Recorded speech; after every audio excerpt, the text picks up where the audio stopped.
ចាជាបឋមនេះខ្ញុំសូមគោរពជំរាបសួរលោកគ្រូនេះខ្ញុំឈ្មោះខេណាវីថ្ងៃនេះនាងខ្ញុំនឹងឡើងមកបកស្រាយឬក៏សង្ខេបមេរៀនទីសប្តាហ៍ទី7ចំណេះដឹងភាសានិងគំរូតេស្តភាសាចាអញ្ចឹងតកតងជាមួយនឹងវត្ថុបំណងមេរៀននេះផងដែរនៅពេលដែលចាប់មេរៀននេះគឺគរុនិស្សិតនឹងប្រាប់ពីវត្ថុបំណងនៃការធ្វើតេស្តភាសាបញ្យល់ពីភាពខុសគ្នានៃការតេស្តភាសានិងតេស្តសំទោសបញ្យល់ពីភាពខុសគ្នានៃតេស្តស្តង់ដារនិងតេស្តភាសាប្រាប់ពីសមាសភាពក្នុងសំណួរតេស្តចំណេះដឹងការយល់និងបំណងផ្សេងៗក្នុងសតវត្សទី21ដែលគេយកមកដាក់នៅក្នុងតេស្តភាសាហើយមួយវិញទៀតសារលបងការរៀបចំតេស្តអក្ខរកម្មអំណាចនិងនឹងរបស់តេស្តភាសានឹងផងដែរអញ្ចឹងតើតើជាមួយមេត្តានេះផងដែរគឺតើតើជាមួយនឹងទស្សនវិជ្ជាទូទៅនៃការប្រឡងនិងគោលបំណងតេស្តភាសាក្រមប្រទេសក្នុងស្ថាប័នសម្រាប់អភិវឌ្ឍនិងកិច្ចសហប្រតិបត្តិការសេដ្ឋកិច្ចសមាសភាពក្នុងសំណួរតេស្តភាសាគំរូតេស្តភាសានិងទំនាក់ទំនងរវាងតេស្តស្តង់ដារនិងតេស្តភាសាចាអញ្ចឹងយើងចូលចំណុចទី1គឺបំណងតេស្តភាសាចាអញ្ចឹងយើងដឹងហើយថាភាសានឹងគឺជាការវិតម្លៃសមត្ថភាពសិស្សក្នុងការទាញយកចំណេះដឹងរបស់ពួកគេដែលបានសិក្សានៅកម្រិតការអប់រំមូលដ្ឋាននិងសមត្ថភាពក្នុងការប្រើប្រាស់ចំណេះដឹងទាំងនោះនៅក្នុងបរិបទដែលពួកគេមិនធ្លាប់ជួបពីមុនទាំងនៅក្នុងនិងក្រៅសាលាផងដែរចាអញ្ចឹងតើទៅជាមួយនឹងកម្មវិធីភាសានេះគឺ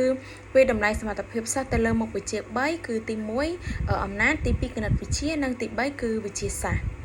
ចាហើយតកតងជាមួយនឹងការវាស់សមត្ថភាពសិស្សតកតងជាមួយនឹងតេស្តភាសានេះផងដែរគឺយើងធ្វើនៅសិស្សអាយុ15ឆ្នាំទាំងចំណេះដឹងនិងជំនាញក្នុងមុខវិជ្ជាអំណាចគណិតវិទ្យានិងវិទ្យាសាស្ត្រចាហើយតកតងជាមួយនឹងការចាអញ្ចឹងតកតងជាមួយនឹងរង្វាយតម្លៃភាសា D ហ្នឹងគឺសង្កត់ធ្ងន់លើសមត្ថភាពរបស់សិស្សក្នុងការក្នុងការអភិវឌ្ឍចំណេះដឹងជំនាញរបស់ខ្លួននៅក្នុងជីវិតជាក់ស្ដែងហើយសមត្ថភាពក្នុងការវិភាគផ្ដល់តលហិកនិងការប្រស្រ័យតាក់ទងប្រកបដោយប្រសិទ្ធភាពដែលពួកគេត្រូវកំណត់បកស្រាយនិងដោះស្រាយបញ្ហាក្នុងស្ថានភាពផ្សេងៗហើយនិយមន័យនៃពាក្យមានដូចជាគឺអក្ខរកម្មគេហៅថាអក្ខរកម្មអំណាចចាអញ្ចឹងអក្ខរកម្មអំណាចហ្នឹងគឺជាសមត្ថភាពយល់ប្រើប្រាស់ពិចារណាទៅលើអត្ថបទសរសេរដើម្បីសម្រេចគោលដៅអភិវឌ្ឍចំណេះនិងសក្តានុពលរបស់ខ្លួនព្រមទាំងចូលរួមនៅក្នុងសង្គមផងដែរចាហើយតកតងជាមួយនឹងអក្ខរកម្មចំណេះអក្ខរកម្មគណិតវិទ្យាវិញគឺជាសមត្ថភាពទាញយកជារូបមន្តចេះប្រើប្រាស់និងចេះបកស្រាយគណិតវិទ្យាដើម្បីប្រើប្រាស់ទស្សនាអីជាដើមចាហើយតើតើជាមួយនឹងអក្ខរកម្មវិទ្យាសាស្ត្រវិញគឺជាសមត្ថភាពយល់ដឹងពីបញ្ហាវិទ្យាសាស្ត្រនិងគំនិតវិទ្យាសាស្ត្រជាពលរដ្ឋដែលមានការត្រិះរិះពិចារណាចាហើយមួយទៀតតើតើជាមួយនឹងភាពខុសគ្នារវាងតេស្តស្តង់ដារនិងតេស្តភាសាចាអញ្ចឹងតេស្តស្តង់ដារគឺជាប្រភេទតេស្តមួយដែលកូនសិស្សមួយក្រុមត្រូវប្រឡងដើម្បីប្រៀបធៀបជាមួយក្រុមដទៃដែលប្រឡងតេស្តដូចគ្នាហើយតើតើជាមួយតេស្តស្តង់ដារនេះផងដែរមានអត្ថន័យមួយផ្សេងទៀតដែលលើសពីការធ្វើតេស្តដូចគ្នាសម្រាប់ភាគីពាក់ព័ន្ធគ្រប់គ្នាចាហើយតើតើជាមួយនឹងគេហៅថាតេស្តស្តង់ដារគឺវាស់វែងបំណែន3ធំគឺអំណាចបែបត្រិះរិះពិចារណាគណិតនិងការសរសេរចាអញ្ចឹងយើងមើលតកតងជាមួយនឹងគម្រោងតេស្តភាសាសម្រាប់ប្រទេសអភិវឌ្ឍមានគោលបំណងជំរុញទឹកចិត្តនិងសម្រាប់សម្រួលការចូលរួមប្រឡងតេស្តភាសានៃប្រទេសដែលមានប្រាក់ខែទាបនិងប្រាក់ខែជាមធ្យមចាហើយមួយវិញទៀតតកតងជាមួយនឹងតេស្តភាសានេះផងដែរសម្រាប់សាលាផ្ដល់ការប៉ាន់ស្មានកម្រិតសាលារៀនអំពីការអនុវត្តរបស់សិស្សនិងព័ត៌មានអំពីបរិយាកាសសិក្សានិងគេហៅថាអត្តចរិតឬអរិយាប័ត្ររបស់សិស្សទទួលបានពីកម្រងសំណួរចាអញ្ចឹងតកតងជាមួយនឹង80%ជាសំណួរបែបភូតជ្រើសរើសនិង20%ជាសំណួរបែបសរសេរ ចាចឹងតកតងជាមួយនឹងសមាសភាពនៃតែអក្ខរកម្មអំណាចចាចឹងគឺមានបែងចែកគេហៅថា3ធំទី1លំនាំទី2អត្ថបទទី3ស្ថានភាពហើយតកតងជាមួយនឹងបំលែងចែកលំនាំនោះមាន3បន្ថែមទៀតគឺអានព័ត៌មានក្នុងអត្ថបទនិងស្រង់ព័ត៌មានពីអត្ថបទមួយវិញទៀតបញ្ចូលគ្នានឹងបញ្ចូលបកស្រាយឆ្លុះបញ្ចាំងនិងវាតម្លៃហើយតកតងជាមួយនឹងប្រភេទអត្ថបទនោះមានអត្ថបទធុរកិច្ចអត្ថបទតខ្លួនឬ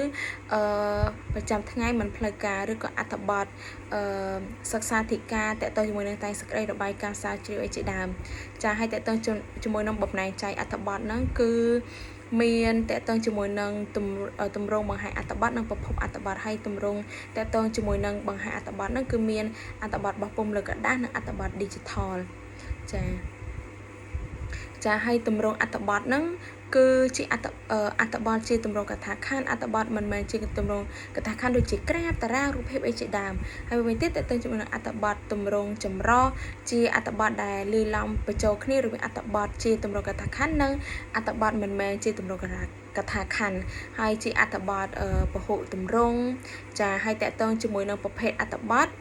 ចាមានអត្ថបទបែបពណ៌នានិទានបញ្ចុះពិភាក្សាណែនាំនិងឃោសនាហើយតើតើជាមួយនឹងបំណែងចែកស្ថានភាពមាន4ចាគឺបុគ្គលសាធារណៈអប់រំនិងមុខរបរចាចឹងឥឡូវយើងចូលមកមើលតើតើជាមួយនឹងអក្ខរកម្មគណិតវិទ្យាវិញម្ដងចាចឹងអក្ខរកម្មគណិតវិទ្យាហ្នឹងគេហៅថាវាតម្លៃអក្ខរកម្មគណិតវិទ្យារបស់កម្មវិធីតេស្តភាសាហ្នឹងសំណួរតេស្តគណិតវិទ្យាត្រូវបានបង្កើតឡើងលក្ខណៈសំខាន់3រួមមានចាគឺលំនាំគណិតវិទ្យាខ្លឹមសារ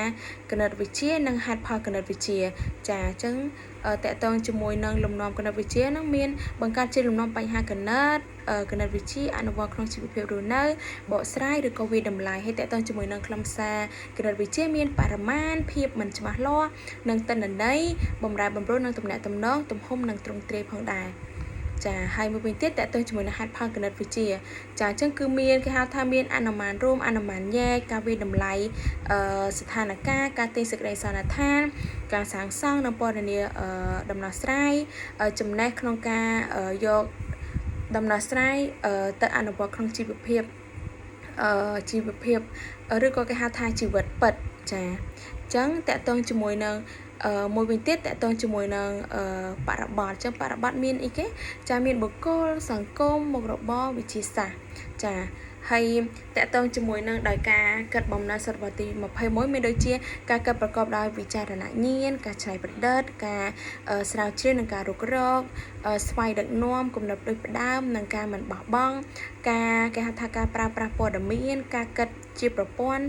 ការមានទំនាក់ទំនងនិងការឆ្លុះបញ្ចាំងផងដែរឥឡូវនេះចាអញ្ចឹងយើងមកមើលតើតើជាមួយនឹងអក្ខរកម្មវិទ្យាសាស្ត្រវិញម្ដងចាគឺមានគេហៅថាសមត្ថភាពចាចេះសមត្ថភាពមិនបញ្ចូលពីបាតុភូតតាមបែបវិទ្យាសាស្ត្របកស្រាយទិន្នន័យនិងផុសតាមបែបវិទ្យាសាស្ត្រវាតម្លៃនិងរៀបចំការរុករកព័ត៌មានតាមបែបវិទ្យាសាស្ត្រចាហើយមួយវិញទៀតតើតើជាមួយនឹងអរិយាប័ត្រចាគឺមានការចាប់អារម្មណ៍ក្នុងវិទ្យាសាស្ត្រការឲ្យតម្លៃវិធី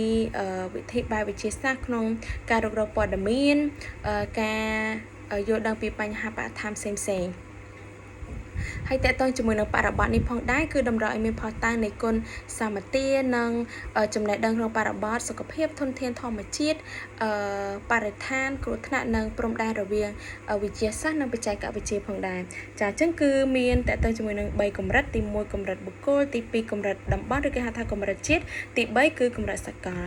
ចាអញ្ចឹងតើតើជាមួយនឹងចំណេះដឹងវិញម្ដងចាគឺមានចំណេះដឹងលើខ្លឹមសារចំណេះដឹងលើខ្លឹមសារតកតងជាមួយនឹងចំណេះដឹងលើខ្លឹមសារវិទ្យាសាស្ត្រហ្នឹងហើយចំណេះដឹងពីរបៀបនៃការធ្វើអ្វីមួយចាហើយតកតងជាមួយនឹងចំណេះដឹងតកតងជាមួយនឹងទ្រឹស្ដីចំណេះដឹងជំនឿរបស់មនុស្សក្នុងវិទ្យាសាស្ត្រដែលបកស្រាយដោយពឹងផ្អែកលើតួនាទីនៃការអនុវត្តបែបវិទ្យាសាស្ត្រផងដែរចាហើយតកតងជាមួយនឹងគេហៅថាការប្រាប់បកស្រាយហេតុផលនិងអត្ថន័យនៃពាក្យកន្លឹះដូចជាគេហៅថាទ្រឹស្ដីសមត្ថកម្មនិងការសង្កេតអីជាដើមចាស់ឲ្យតកតងជាមួយនឹងចំណេះដឹងនេះផងដែរគឺវាជាការយល់ដឹងពីភាពពិត បញ្ញត្តិនៅទ្រឹស្ដីសំខាន់ដែលមានទម្រង់ជាគេហៅថាមូលដ្ឋានគ្រឹះនៃចំណេះដឹងវិទ្យាសាស្ត្រចាអញ្ចឹងយើងដឹងហើយថាចំណេះដឹងហ្នឹងជាជំនឿរបស់មនុស្សក្នុងវិទ្យាសាស្ត្រដែលបានបកស្រាយដោយផ្អែកទៅលើទូនាទីនៃការអនុវត្តបែបវិទ្យាសាស្ត្រជាក់ស្ដែងចាអញ្ចឹងដូចនេះខ្ញុំបានបញ្យល់ប្រាប់មិញអញ្ចឹងក៏ដូចជាទ្រឹស្ដីសមត្ថកម្មនិងការអង្កេតជាដើមចាអញ្ចឹងតកតងជាមួយនឹងមេរៀនសប្តាហ៍ទី7គឺត្រូវបានបញ្ចប់ចាសូមអរគុណលោកគ្រូ